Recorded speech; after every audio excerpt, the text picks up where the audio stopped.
Welcome to Simple Gifts Farmstead. My name is Rhonda, and I would like to talk to you guys today about the coming of spring. It's kind of exciting, and while we don't have everything prepared yet, I'd like to show you where I'm at so far with everything. So this year we decided to till up some of the grass because it's pretty tightly grown, and while in the future we hope to become no-till gardeners, we're not quite there yet. So the plan is to lay out the garden beds, and this year our garden belt is going to go all the way from right behind our house, pass over to what is currently the playhouse and is going to become a potting shed because we're planning to build a greenhouse behind it. And then all the way to the chicken house, and a big shout out to Mike for the little barn that he's building that is going to house not just his workshop and our tractor shed, but also hopefully our milk cow and calf pair, along with a few sheep, and also have the fields that are going to house those animals, as well as have these free-ranging chickens free-ranging in the field and contain whatever we have next. We're looking forward to the future, and as far as laying out the gardens, I'd like to take you inside and show you what the plan is, and maybe you'll have some comments, or maybe I can share something that will inspire you as well. So come on in with me. So first I'm going to give you an overview of our property. And this is just a Google Earth image that you can do yourself. And I printed this one in black and white. Might be easier to see if I had printed it in color. But this is our house, and this is our barn. And I was standing about right here, and I was showing you this section right here. So if you decide to do this, I suggest again that you print out a Google Earth image. And we did that, and then we measured using an app to figure out just how far it was and how big the field is.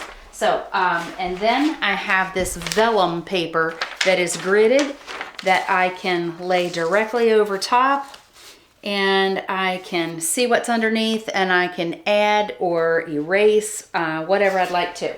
So I'm going to show you the plan here as I was describing outside. So again, I was standing behind our house about right here. And so what I've done is drawn the section that I tilled outside, and then I've divided it off, and then I've assigned each area a number, and that's our zone number. So what I have here is 1, 2, 3 zones. And then we come to what is, let's see, the raised beds and the playhouse and the chicken house right here. I didn't show you this outside, but on the other side of the barn, there's going to be a parking lot, and we're putting in a new road that borders the property of our neighbor that comes back and turns into the barn from this direction. And then behind this road, we intend to also put some fields of some different things. And in the front, you can see here I have written festival grounds because I've got big ideas that I'd like to have you guys join me here. We're going to be planting sunflowers, some corn, some pumpkins, and who knows what kind of events we have coming here. This is going to be our pasture that's in the back, that it's connected to the barn that Mike is building. And so down here is a pig pen. I didn't mention that outside. We don't have that built yet, but that's part of the plan for the future as well, and what my husband affectionately refers to as Berryville, because this is where we have the berry bushes and the berry vines planted and a few fruit trees. And back here is a pond. So you may see in future videos, as I'd like to have this developed out throughout the summer, when we plant and when we harvest and what things are looking like during that time, and I'll give you updates as we go. So again, this is the plan, and if I can pull you in a little bit closer here, I want want to show you what I'm intending to plant and why and how. So depending on the temperatures outside, how long it takes for the seeds to germinate and grow, and what the proper time to plant is, I looked at each of these. First of all, I made a list of everything that I wanted to grow. And so I used the seeds that I saved from last year. I bought more seeds that I want to plant. And I made a list of every one of them. And that was on this page. And let me show you as well. This is sort of my garden planner, my farm planner, my daily life planner. And I got this from ordering it online from Jill Winger, which is Old Fashioned on Purpose.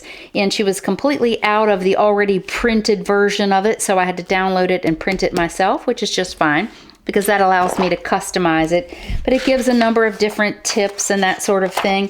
It also allows me to do an overview of each month, what we would like to accomplish, some habit trackers. Don't know that I'm doing so well with that part. Just an overview of the month. And then we can plan out our weeks as well. And you can see my current plan here is to work on some things in the basement, to finish the barn, to do some garden prep. So the garden prep's what we're working on. I have checked off here to till through the grass. I still need to top with chips, and I'll talk to you about that in just a moment. I've already set up the tables with the lights to start the seeds. I've prepped the trays and filled the containers with soil, and then we planted, watered, and put under the lights with heat. And I did that along with my homeschool group, and let me say that was quite a joy and a pleasure. So this is my month at a glance, and you can see, you can lay everything out here, and on the side here are my big goals for the month, which are to plant 4 raised beds, fill them up, start the seeds, prepare and till the soil in certain areas, mulch with chips, plant my early seeds, get the siding on the small barn, add the doors and windows, on and on here, and all the way down to putting in the new road that I talked to you about before.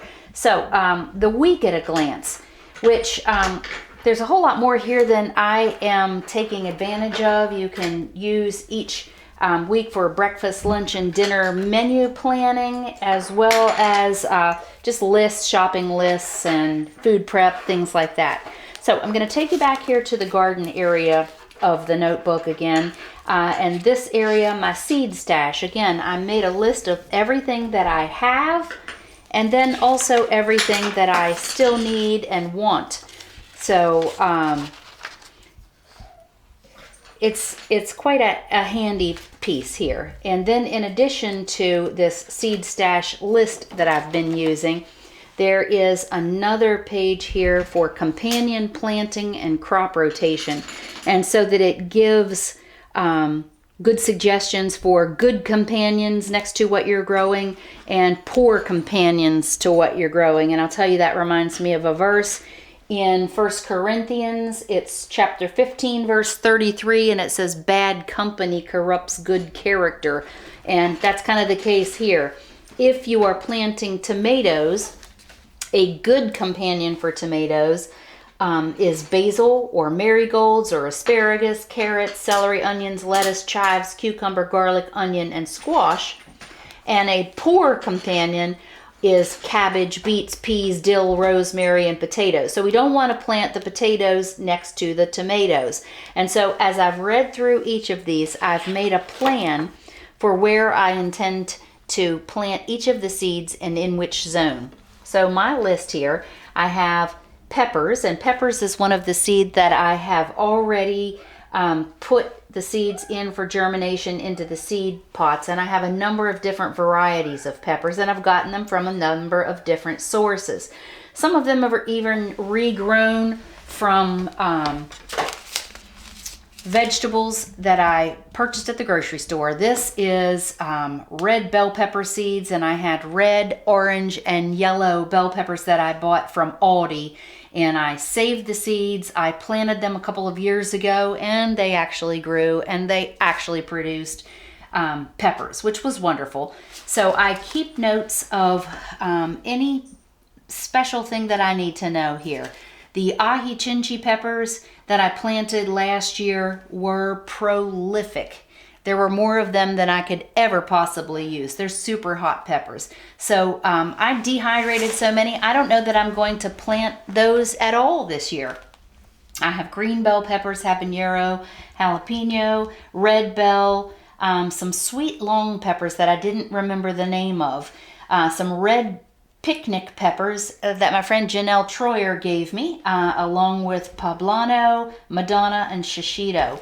So I have notes about any that, that I know anything about. Next is the column of days to germination. And then based on the days to germination, I know that our last frost date puts me in zone 6B, and because of that I work backwards from that frost date, which for us here in Virginia I believe is about May 15th to 17th. Now it could always frost past that, but this is an average over the last decade or so. So if the ahi chinchi peppers take 65 to 80 days to germinate, I'm going to work backwards from the May 15th or 17th date from there to know when to start the seeds. And then the next column here is zone 3. So I'm going to look on my map here, my zone chart, and this little box right here is that playhouse or future potting shed that we're going to be building the greenhouse behind. So all of the peppers are going to be planted in zone 3. Then we also have some squash and zucchini, and all of these are ones that I saved from last year. The only ones of any of these that I started already was the eggplant, and that's because of the timing of planting for that.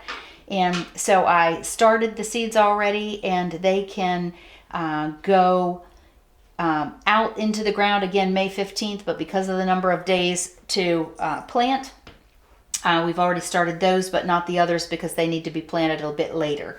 So where is zone 1 and zone 8? So zone 1 is right here, and then we also have zone 8 over here, and this is my pumpkin patch over here. And some of my squash and zucchini are actually varieties of pumpkin, and so they're going to be over here. Then I have my pumpkins listed, haven't planted those yet because these are going to be direct sow, and I don't have to plant those inside ahead of time because I'll have plenty of time for them to mature. We have melons, we've got onion sets that I'll be planting soon, lettuce, radish, tomatoes, broccoli, cauliflower, cabbage, peas, green beans, carrots, corn, and potatoes, and then a few herbs, dill, parsley, basil, and chives. And again, the seeds or plants that I still need. I actually already picked up the onions.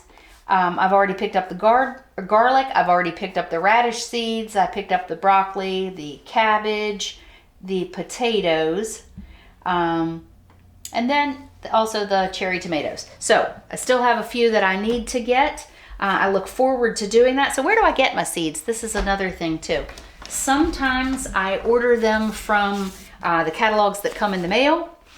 Occasionally, I order them from a catalog that I ordered, which was Southern Exposure Seed Exchange. I did a big order of these last year, and I have to say I have mixed thoughts on these.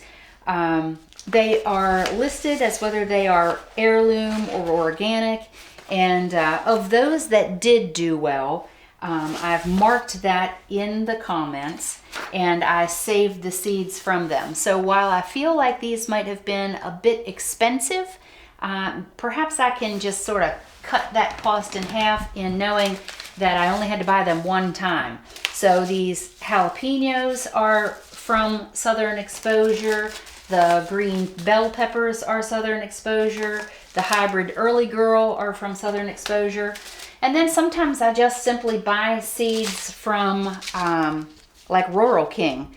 And by the way, I got an email this week. If you are a Rural King shopper, the next sale they have going is 10 packages of seeds for $10. And considering that these packages are $2.99 at full price, which is what I paid for them, it's a good sale coming up here with 10 for $10, and that's the Livingston brand.